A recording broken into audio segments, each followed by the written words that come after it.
Students welcome back. I am Surendra sir and you are watching me on Sundara classes. Students आज का जो हमारा video है, आज का जो हमारा लेक्चर है, यह टेंस के ऊपर है।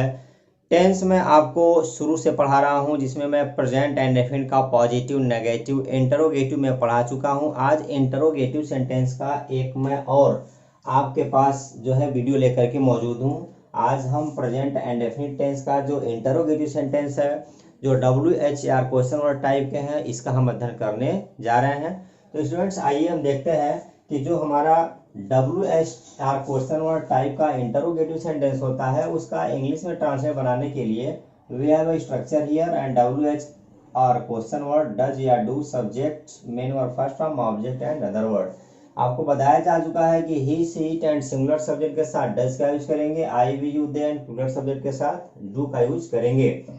यदि सेंटेंस क्या से स्टार्ट न हो और हिंदी वाक्यों के बीच में क्या, क्यों, कब, कैसे, कहाँ, किसने, कितना, कितनी आदि शब्द आए हो, तो सबसे पहले हम उनकी इंग्लिश लिखते हैं। लेकिन आज मैं ऐसा कुछ सेंटेंस लेकर के आया हूँ जो है सेंटेंस इन नियमों से थोड़े से अलग हैं। तो आइए हम शुरुआत करते हैं। सेंटेंस हमारा है, वे लोग सुबह में अपना पुस्तक कब पढ़ते हैं। ये हमारा इंटरोगेटिव सेंटेंस है। इसमें हमारा एक आया है कब, यह सेंट हमारा बीच में है। तो बीच में यदि कोई ऐसा वर्ड हो जो as a question word use हुआ हो, तो हम उसकी इंग्लिश सबसे पहले लिखते हैं। तो कब की इंग्लिश हमारी क्या होती है, व्हेन। ये हमारा टाइम बताता है, व्हेन से टाइम पता, व्हेन। अब इस व्हेन को कहेंगे WHR क्वेश्चन वर्ड। सब्जेक्ट हमारा इसमें वे लोग है, प्लुरल है, तो क्या लिखेंगे, डू। पुनः वे लोग का क्या होगा, दे। सब्जेक्ट हुआ दे। मेन वर्ब पढ़ना है, तो पढ़ने की इंग्लिश क्या होगी, read. When do they read. और दे के साथ अपने की इंग्लिश क्या हो जाएगी, देयर। अपने का बताएंगे, आई के साथ माई, यू के साथ योर, ही के साथ हिज, सी के साथ हर, आपको बताइए। तो when do they read there. पुनः क्या लिखेंगे, बुक। और सुबह में दिया है तो सुबह की इंग्लिश क्या हो जाएगी, in the morning. In the morning सुबह की इंग्लिश, इन द मॉर्निंग शाम की इंग्लिश, इन द इवनिंग। और रात की इंग्लिश एट द नाइट होती है। आइए कुछ एक और अलग सेंटेंस देखते हैं। कौन, कौन की इंग्लिश होती है हु। जो हमारे सेंटेंस में कौन आया होगा, तो उसमें हम कौन की इंग्लिश हु लिखेंगे, और हु को हम सिंगुलर सब्जेक्ट मानते हैं। और हु हमारा एक ऐसा वर्ड है जो एज अ सब्जेक्ट भी यूज किया जाता है, और यह किसी पर्सन का नेम पूछता है। आपको इंग्लिश कौन पढ़ाते हैं, तो यह एक साथ दो काम हो रहा है। वह किसी जो है व्यक्ति का नाम भी पूछ रहा है और क्वेश्चन भी कर रहा है। ऐसे केसेस में जो हु होता है, यह एज अ सब्जेक्ट यूज किया जाता है और सिंगुलर यूज किया जाता है, कौन पढ़ाते हैं। अब इसमें आप देखेंगे तो सबसे पहले कौन की इंग्लिश क्या लिखेंगे, कौन की इंग्लिश आप लिखेंगे हु, WHO हु। हु के बाद मेन वर्ब दिया है, पढ़ाने की इंग्लिश क्या हो जाएगी, टीच, TEACH। चूंकि यह सिंगुलर सब्जेक्ट हो गया हमारा, तो CH है तो इसमें S एंड ES लगाना है। तो CH आया हुआ है तो क्या लगाएंगे, ES। तो हो गया हमारा हु टीचेज, कौन पढ़ाते हैं। एक और सेंटेंस लिखा गया है, तुम्हें अंग्रेजी कौन पढ़ाते हैं। तो सबसे पहले कौन की इंग्लिश लिखी जाएगी, कौन की इंग्लिश क्या होगी, हु। अब इसमें हम डज या डू को नहीं लिखते हैं, अब हम लिखेंगे यहाँ टीच। स्ट्रक्चर के अकॉर्डिंग इसमें SES लगना है, तो यस लगा, हु टीचेज। अब पुनः इंग्लिश है तो क्या लिखेंगे, इंग्लिश। और फिर लिखेंगे हम to you, who teaches English to you. Students अगर आप चाहें तो इस सेंटेंस को ऐसे भी लिख सकते हैं, हु टीचेज यू इंग्लिश। इस सेंटेंस में हमारा इंग्लिश और यू, यह दोनों ही हमारे ऑब्जेक्ट्स हैं। इंग्लिश हमारा निर्जीव है तो यह हमारा डायरेक्ट ऑब्जेक्ट है। यू हमारा सजीव है तो यह इनडायरेक्ट ऑब्जेक्ट है। तो यदि डायरेक्ट को पहले इनडायरेक्ट को बाद में लिखेंगे तो बीच में हम टू या कभी कभी फॉर भी लगा देते हैं। तो इस तरह से यह कौन वाला सेंटेंस था। एक और सेंटेंस को देख लीजिए, तुम्हारी मदद कौन करता है।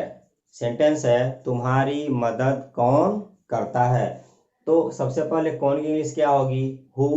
पुनः होगा हेल्प में एस लगाएंगे, who helps you, who helps you.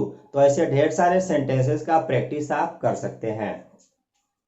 आप यहां देखें लिखा है कि हुम का मतलब होगा किसे, किसकी और किससे। अगर सेंटेंस में आया हो तो इसकी इंग्लिश हम होम लिखेंगे। होम के बाद आप डज या डू लिखेंगे। सब्जेक्ट के अकॉर्डिंग डज और डू में से कोई एक ही यूज होगा। पुनः subject, main verb first form, object है अदर वर्ड और लास्ट में क्वेश्चन मार्क आप लगाएंगे। सेंटेंस है वह किससे पूछती है, तो यहाँ क्या लिखा है किससे, तो किससे की इंग्लिश हमारी क्या होगी, हुम होगी। स्ट्रक्चर में लिखा गया है WHOM, हुम। और आप यहाँ देखें कि पूछने का काम कौन कर रहा है, वह कर रही है, तो यह हमारा सब्जेक्ट है। तो सिंगुलर सब्जेक्ट हुआ तो डज लिखेंगे, क्योंकि वह की इंग्लिश हम यहाँ सी लिखेंगे, स्त्री है, हुम डज सी। और पूछने का इंग्लिश क्या हो जाएगा, आस्क, हुम डज सी आस्क, वह किससे पूछती है। एक कंसेप्ट है हम लोग किसकी मदद करना चाहते हैं, तो लिखेंगे हम यहाँ हुम, मदद करने का काम कौन कर रहे हैं, हम लोग, ये हमारा सब्जेक्ट है। तो ये हमारा प्लूरल है, तो हम क्या लिखेंगे यहाँ डू, तो हुम डू, उसके बाद वी। अब देखें स्टूडेंट्स, यहाँ लिखा है चाहना, पुनः क्या लिखा है करना। तो हमारा जो चाहते हैं यह हमारा मेन वर्ब है, जो ना ने नी वाला है यह हमारा इन्फिनेटिव है, तो इसके पूर्व हम टू लगा कर लिखेंगे। तो हुम डू वी, पुनः क्या हो जाएगा वांट के बाद क्या लिखेंगे टू, वांट टू, इसको शॉर्ट में वाना बोलते हैं। Whom do we want to, and help करने की, मदद करने की इंग्लिश क्या हो जाएगी हेल्प। तो whom do we want to help. एक सेंटेंस देखें स्टूडेंट्स जो हमारा कुछ अलग है, विच। यदि सेंटेंस में विच आया हो तो इसका हिंदी कौन सा होता है, या कौन सा आया है हिंदी में तो इसकी इंग्लिश हम विच लिखे। अधिकतर वाक्यों में विच के बाद नाउन, NO फॉर नाउन होगा, नाउन को लिखते हैं। और डज या डू और subject, main verb first form, object word, ये स्ट्रक्चर है। लिखा है तुम कौन सी भाषा बोलते हो, कौन सी के साथ हमारा यहाँ जो भाषा है यह हमारा नाउन है, कौन सी भाषा, विच लैंग्वेज, कौन सी पुस्तक, विच बुक, कौन सी पुस्तक, विच बुक, कौन सी कलम, विच पेन। तो विच के साथ नाउन अटैच रहेगा। तो यहाँ हो गया हमारा कौन सी भाषा, कौन सी भाषा की इंग्लिश हम क्या लिखेंगे विच, उसके बाद क्या हो जाएगा लैंग्वेज। अब यहाँ तुम दिया है, ये हमारा सब्जेक्ट है तो प्लूरल हुआ तो डू, उसके बाद क्या होगा you, which language do you, and बोलने की इंग्लिश क्या हो जाएगी speak. Language do you speak, आप कौन सी भाषा बोलते हो। एक सेंटेंस है स्टूडेंट्स, लिखा हुआ है तुम कौन पुस्तक पढ़ते हो, तो which book do you read. तो आई होप कि आपको यह बेहतर ढंग से समझ में आ रहा होगा। आइए हम और भी कुछ सेंटेंसेस को देखते हैं स्टूडेंट्स। इसमें कभी कभी हाउ मेनी और हाउ मच का भी यूज हमें मिल जाता है। इन दोनों का हिंदी हमारा कितना, कितनी, कितने होता है। हाउ मेनी और हाउ मच दोनों के बाद हम नाउन को लिखते हैं। पहले आप देखें हाउ मेनी, हाउ मेनी का जो यूज होता है वह संख्यावाचक के लिए किया जाता है। जैसे कितने छात्र, हाउ मेनी स्टूडेंट्स, जो छात्र हैं स्टूडेंट्स हैं वो हमारे काउंटेबल नाउन हैं, आप उन्हें गिन लेंगे। जैसे कितनी लड़कियां, हाउ मेनी गर्ल्स, इस तरह से हो जाएगा। कितने अध्यापक, हाउ मेनी टीचर्स। तो इस तरह से हाउ मेनी के बाद आप उस नाउन को लिखेंगे जिसको काउंट कर लेंगे, जिसको गिन लेंगे। तो हम इसका ट्रांसलेट कैसे बनाएंगे, स्ट्रक्चर देख लीजिए। How many plus noun does या डू सब्जेक्ट के अकॉर्डिंग। अब ऐसा नहीं होगा कि आप इस नाउन के अकॉर्डिंग डज या डू का यूज करेंगे, सब्जेक्ट के अकॉर्डिंग ही करेंगे। Main verb first form, object and other word, last में क्वेश्चन मार्क लगाएंगे। सेंटेंस है तुम्हें कितनी भाषाएं आती हैं। यहाँ लिखा है कितनी के साथ क्या लिखा है भाषाएं, तो भाषाओं को हम गिन सकते हैं, हिंदी, इंग्लिश, अरबिक, इस तरह से। तो हम हाउ मेनी के बाद क्या लिखेंगे, हाउ मेनी भाषाएं दिया है तो लैंग्वेज होगा, हाउ मेनी लैंग्वेजेस। बोलने का काम कौन कर रहा है, तुम, तो तुम हमारा सब्जेक्ट है, तो ये हमारा प्लूरल है, तो क्या लिखेंगे डू, उसके बाद क्या होगा यू, और आती का मतलब यहाँ जानने से है, यहाँ हो जाएगा know. How many languages do you know, तुम्हें कितनी भाषाएं आती हैं। एक सेंटेंस देखा थोड़ा सा अलग है, लेकिन इसका भी हम ट्रांसलेट हाउ मेनी का ही प्रयोग करके बनाएंगे। कितने छात्र अंग्रेजी बोलते हैं, लिखा हुआ है कितने छात्र, तो कितने की इंग्लिश क्या लिखी जाएगी, हाउ मेनी या हाउ मच, ये डिपेंड करता है कि कितने के आगे जो नाउन है वह काउंटेबल है या अनकाउंटेबल है, जिसको गिन सकते हैं कि नहीं गिन सकते हैं। यदि गिन सकते हैं तो हम हाउ मेनी लिखेंगे, नहीं गिन सकते हैं तो हाउ मच लिखेंगे।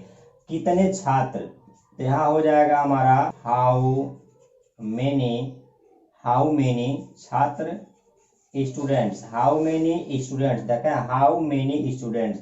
अब इसके बाद डज और डू को हम लिखेंगे। स्टूडेंट्स कभी कभी होता क्या है कि जो कितना के साथ नाउन होता है यही हमारा एज अ सब्जेक्ट कार्य करता है। जैसे इस सेंटेंस में देखा तो इंग्लिश बोलने का जो कार्य है वह कितने छात्र ही कर रहे हैं, तो यह हमारा अब सब्जेक्ट हो गया। अब इसी के अकॉर्डिंग हम डज या डू का प्रयोग करेंगे, तो यह हमारे प्लूरल हो गए, तो हम क्या लगाएंगे डू। बोलने की इंग्लिश क्या हो जाएगी स्पीक, और अंग्रेजी की क्या हो जाएगी इंग्लिश। यह हमारा हो गया स्टूडेंट्स डू स्पीक इंग्लिश। एक सेंटेंस में देखा लिखा है राम कितने आम खाता है। अब कितने आम सब्जेक्ट नहीं है, सब्जेक्ट हमारा राम है, तो हम राम के अकॉर्डिंग डज या डू का प्रयोग करेंगे। How many mangoes does Ram eat. अब देखा स्टूडेंट्स हाउ मच का यूज कैसे होगा। हाउ मच का यूज हम मात्रा के लिए करते हैं, मात्रावाचक के लिए करते हैं, जिसको हम काउंट नहीं कर पाएंगे। जैसे लिखा है कितना पानी, तो कितना के आगे लिखा गया है पानी, तो पानी को हम गिन तो सकते नहीं है, तो हाउ मच वाटर, तो इस तरह से हो जाएगा। लिखा है वे लोग कितना पानी पीते हैं, तो कितना के आगे लिखा क्या है पानी, तो कितने की इंग्लिश चेंज हो जाएगी कितना पानी, तो हाउ मच वाटर होगा, how much water, how much water. वे लोग हमारा प्लूरल सब्जेक्ट है, तो इसके अकॉर्डिंग क्या हो जाएगा do, how much water do, और वे लोग का क्या होगा दे, एंड पीने का क्या हो जाएगा students drink, how much water do they drink. एक सेंटेंस देखा है तुम लोग कितना कमाते हो। स्टूडेंट्स जब कभी बात पैसे की आती है, कितना पैसा, कितना धन, कितना दौलत, तो वहां पर हम हाउ मेनी का यूज नहीं करते हैं, हाउ मच का यूज करेंगे स्टूडेंट्स, यह हमारा एक्सेप्शन होता है। अब आपके माइंड में यह बात आ रही होगी कि गिन सकते हैं हम पैसे को कितना खाते हैं, तो उसको आप हाउ मेनी लिखें, बट ऐसा नहीं है, आप हाउ मच का यूज करिएगा। स्टूडेंट्स तुम लोग कितना कमाते हो, कितना कमाते हो, तो यहाँ क्या हो गया हमारा कितना। अब कितने का यहाँ तात्पर्य हमारा हो गया हाउ मच। ऐसे सेंटेंसेज में हाउ मच का तात्पर्य हमारा पैसे से हो रहा है। हाउ मच तुम लोग हमारा प्लूरल सब्जेक्ट है, तो क्या होगा डू, उसके बाद क्या होगा यू, और कमाने का क्या होगा, और लास्ट में क्या करेंगे क्वेश्चन मार्क लगा देंगे। इस पुस्तक की कीमत क्या है या कितने की है। काफी इंटरेस्टिंग हमारा जो है यह एग्जाम्पल है। देखें इसमें ताते ती नहीं दिया है। स्टूडेंट्स यदि आपको लगता है कि मैं जो है वीडियो काफी परिश्रम के बनाता हूं, सब्सक्राइब कर लीजिए, ताकि जब भी मैं वीडियो अपलोड करूं तो मेरे वीडियो का नोटिफिकेशन सब पहले आपके पास पहुंचे। स्टूडेंट्स आप देखें कि मेरे चैनल से यदि आप जुड़ते हैं, तो आप यदि हाई स्कूल में हैं या इंटर में हैं या किसी कॉम्पिटिशनल एग्जाम का आप तैयारी में लगे हुए हैं, तो आपको सीरियल वाइज एक एक वीडियो मैं अपलोड कर रहा हूं, आपके अकॉर्डिंग आप लोगों के कहने के अनुसार ही मैं वीडियो बनाता हूं। तो आए देखें इस पुस्तक की कीमत क्या है, तो इसमें सब्जेक्ट हमारा इस पुस्तक है, लेकिन उससे पहले क्या हो जाएगा हाउ मच डज, क्योंकि सब्जेक्ट इस पुस्तक है, तो क्या हो जाएगा, this book and COST cost, how much does this book cost, इस तरह से होगा। एक सेंटेंस देखें, इस मार्कर की कीमत कितनी है, या यह मार्कर कितने का, काफी स्पोकन में यूज होने वाला सेंटेंस है हमारा है। तो how much does this marker cost, how much does this marker cost.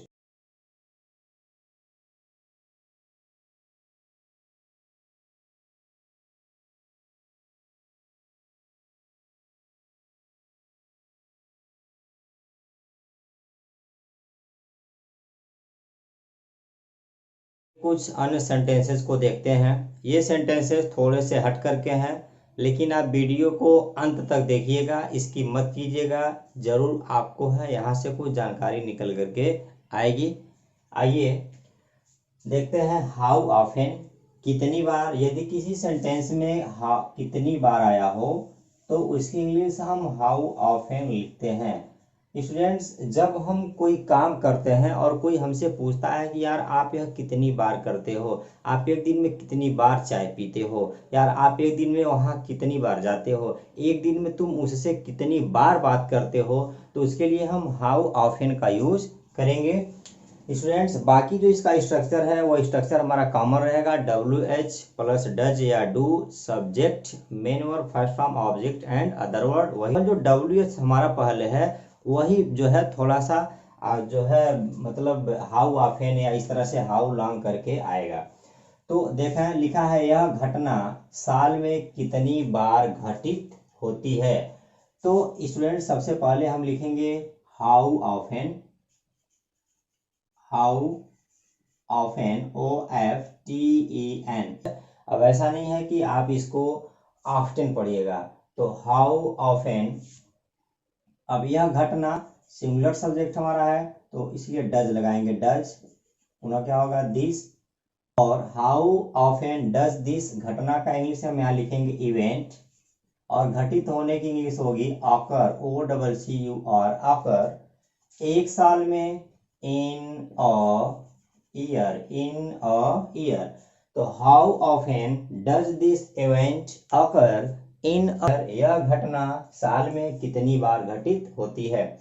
Sentence देखें आगे, एक दिन में कितनी बार चाय पीते हैं, अर्थात यहाँ आप लिखा हुआ है, आप एक दिन में कितनी बार चाय पीते हैं। तो सबसे पहले हम यहाँ कितनी बार की इंग्लिश लिखेंगे, तो कितनी बार की इंग्लिश हम यहाँ क्या लिखेंगे, हाउ ऑफन, हाउ ऑफन। अब सब्जेक्ट हमारा यहाँ हो गया आप, तो आपकी इंग्लिश होती है यू, यू के साथ डू लगाएंगे, how often do you, do you. यहाँ पीने की इंग्लिश क्या होगी, टेक, और क्या पीते हैं, चाय, tea, in a day, in a day. How often do you take tea in a day. यहाँ देखें, खाने पीने के लिए हम टेक का यूज करते हैं, यहाँ टेक का तात्पर्य पीने से होगा। स्टूडेंट्स, आइए कुछ और भी सेंटेंसेस को मैं आपको बताता हूं, आप जो है ध्यान से।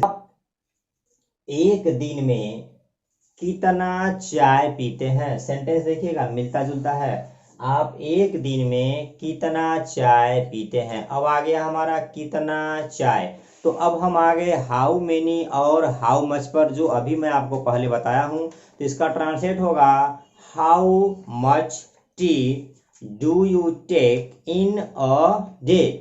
एक सेंटेंस और देखें, आप एक दिन में कितना कप चाय पीते हैं, या कितना कप चाय पीते हो, आप एक दिन में कितना कप चाय पीते हो।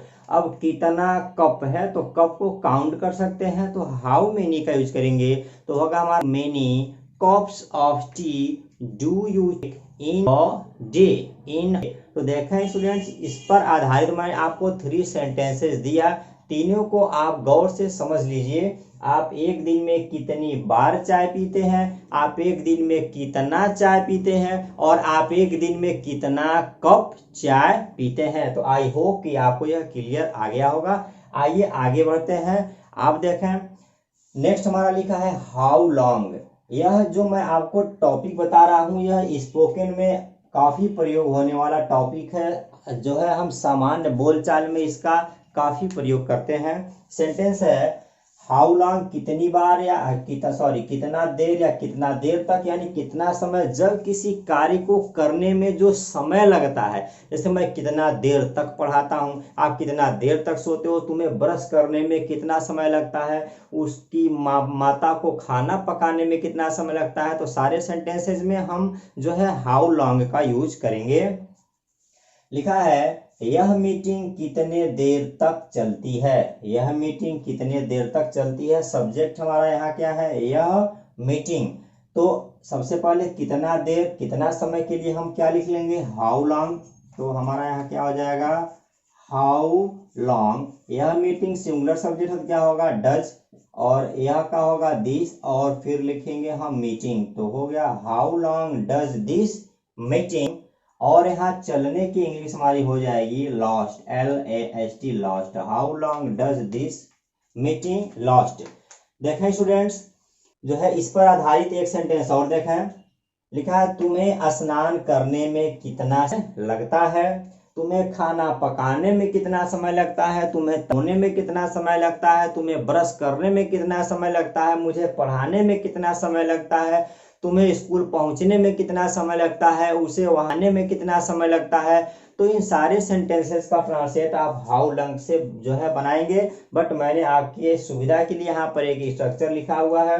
तुम्हें स्नान करने में कितना समय लगता है, हाउ लॉन्ग डज या do plus subject plus main verb first form object and other word का प्रयोग करके बनाएंगे।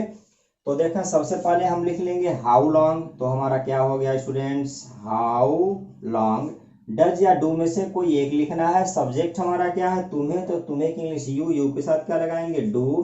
तो how long do you. Main verb है, main verb first form.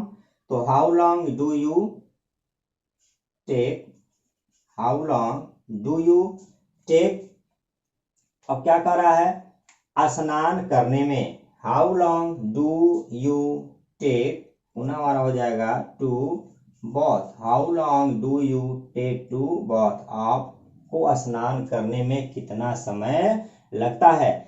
Students, same sentence का ट्रांसलेट आप जो है दूसरे तरह से बना सकते हैं। यहाँ पर हाउ लॉन्ग डज लिखेंगे, सबके साथ हम इट का ही यूज करेंगे, पुनः टेक लिखेंगे और पुनः यू ही हिम राम अन्न को लिख देंगे। ऐसे लिखा है तुम्हें स्नान करने में कितना समय लगता है। तो इसका ट्रांसलेट आप नीचे वाले स्ट्रक्चर से ही बना सकते हैं। पहले आप लिखिएगा हाउ लॉन्ग, पुनः क्या लिखेंगे हम, डज, उसके बाद होगा इट। अब यहाँ हम लिखेंगे टेक। अब यहाँ तुम्हें की इंग्लिश क्या हो जाएगी, यू। राम है तो राम, श्याम है तो श्याम। तो how long do you take, पुनः हो जाएगा टू, उस पर स्नान करने की इंग्लिश क्या हो जाएगी, bathe. How long do you take to bathe. आपको स्नान करने में कितना समय लगता है। तुम्हें तैयार होने में कितना समय लगता है, how long does it take you to get ready. हम जो है टू के बाद जो यहाँ वर्ब है इसे चेंज कर देंगे, हमारा यह स्ट्रक्चर उस पर अप्लाई हो जाएगा। मुझे पढ़ाने में कितना समय लगता है, how long does it take me. यहाँ क्या हो जाएगा, मी टू बॉथ, यहाँ हिम होगा।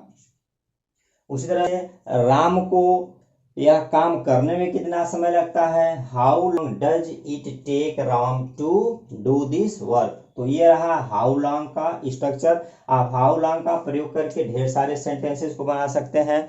How long does it take you to get ready, how long does it take you to brush teeth, how long does it take you to cook food, how long does it take you to go to school. आपको school जाने में कितना समय लगता है, तैयार होने में कितना समय लगता है, ब्रश करने में कितना समय लगता है। ऐसे ढेर सारे सेंटेंसेस का आप प्रैक्टिस कर सकते हैं। कुछ अन्य भी सेंटेंसेस को देखते हैं। किसका कुत्ता भौंकता है। देखें, किसका कुत्ता भौंकता है, तो इसका ट्रांसलेट हम कैसे बनाएंगे, हमारा हो जाएगा हुज, पुनः लिखेंगे डॉग, और हमारा हो जाएगा BARKS, हुज डॉग बॉर्क्स। अब हमारा यहाँ whose dog as a subject काम कर रहा है, वो अभी सिंगुलर है, तो हम इसका ट्रांसलेट इस प्रकार से बनाएंगे। इसमें डज या डू का प्रयोग नहीं करेंगे। लिखा है कौन सी लड़की देर से आती है, कौन सी लड़की देर से आती है, तो यहाँ क्या लिखा है, कौन सी लड़की, तो हम यहाँ लिखेंगे विच गर्ल, विच गर्ल। अब आने का हो जाएगा कम, क्योंकि सिंगुलर सब्जेक्ट है, कौन सी लड़की, कौन सा लड़का, कौन सा अध्यापक, तो यहाँ हम लगाएंगे एस, कम्स। और देर से आने की इंग्लिश क्या हो जाएगी, लेट। विच गर्ल कम्स लेट। लिखा है किस कार की कीमत सबसे कम है, ता है, ती है, ते है, नहीं दिया है, फिर भी आप इसका ट्रांसलेट प्रेजेंट एंड डेफिनिट में ही बनाएंगे। तो हम यहाँ क्या लिखेंगे, which car cost, cost, which car cost बता रहा सबसे कम है, तो हम लिखेंगे यहाँ द लिस्ट, LEST, लिस्ट का मतलब होगा कम। नेक्स्ट देखा लिखा है ऐसा कौन सोचता है, तो यहाँ कौन की इंग्लिश क्या हो जाएगी, हु, और पुनः सोचने की इंग्लिश क्या हो जाएगी, थिंक्स, और ऐसा का हो जाएगा सो। ऐसा कौन सोचता है, हु थिंक्स सो। ऐसा कौन पढ़ाता है, हु टीचेस सो। ऐसा कौन करता है, हु डज सो। तो ऐसे ढेर सारे सेंटेंसेस का प्रैक्टिस आप कर सकते हैं। एक सेंटेंस देखें, लिखा है तुम्हारे पापा देखने में कैसे लगते हैं। जब कोई किसी के हुलिया का जो है बारे में पूछता है कि यार तुम्हारे पापा देखने में कैसे लगते हैं, वह देखने में कैसी लगती हैं, उसकी मम्मी देखने में कैसी लगती हैं। यहाँ कहने का तात्पर्य फेस कटिंग से होता है, उनकी पर्सनालिटी की जब बात होती है तो हम यहाँ लुक लाइक का यूज करते हैं। तो तुम्हारे पापा देखने में कैसे लगते हैं, तो हम लिखेंगे how does your father, how does your father look like, how does your father look like, how does your mother look like, how does your brother look like, how does that girl look like. इस तरह से हो जाएगा। वे देखने में कैसे लगते हैं, how do they look like. मैं देखने में कैसा लगता हूँ, how do I look like. मैं आपसे पूछ रहा हूँ, आप बताओ मैं देखने में कैसा लगता हूँ, मैं तो अपना फेस देख नहीं रहा हूँ।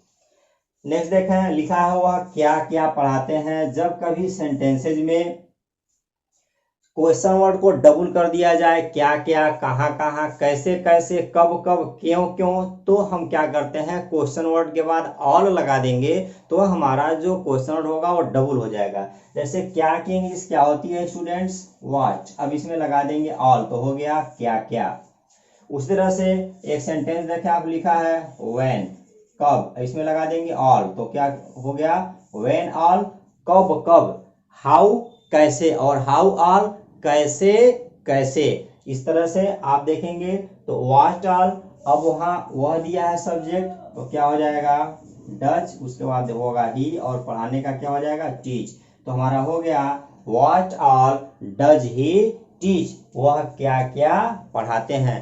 तो students present and definite tense या किसी भी आप टेंस को ले लें तो उस पर कितने ढेर सारे एग्जाम्पल्स को दे करके समझाया जा सकता है, इसकी कोई सीमा नहीं है। फिर भी मैं आपको अपने वीडियोस के माध्यम से एक जीरो लेवल से पढ़ा करके मैं आपको यहाँ तक पहुँचाया हूँ, और मुझे यह पूरा उम्मीद है कि यदि आपने मेरा सारा वीडियो देखा होगा तो आपका प्रेजेंट एंड डेफिनिट काफ़ी हद तक जो है क्लियर हो चुका होगा। ऐसे ही हम धीरे धीरे छोटे छोटे वाक्यों से बड़े बड़े वाक्यों, स्टोरी ट्रांसलेशन पर हम पहुंचेंगे। आप हाई स्कूल में है या इंटरमीडिएट में है या किसी कॉम्पिटिशन एग्जाम की तैयारी में लगे हैं, तो आप जो है यह यकीन कीजिए कि एक भी क्वेश्चन आपका मिस होने वाला नहीं है। तो स्टूडेंट्स आज के वीडियो में बस इतना ही, फिर हम मिलते हैं नए वीडियो में नए लेसन के साथ। तब तक के लिए गुड बाय।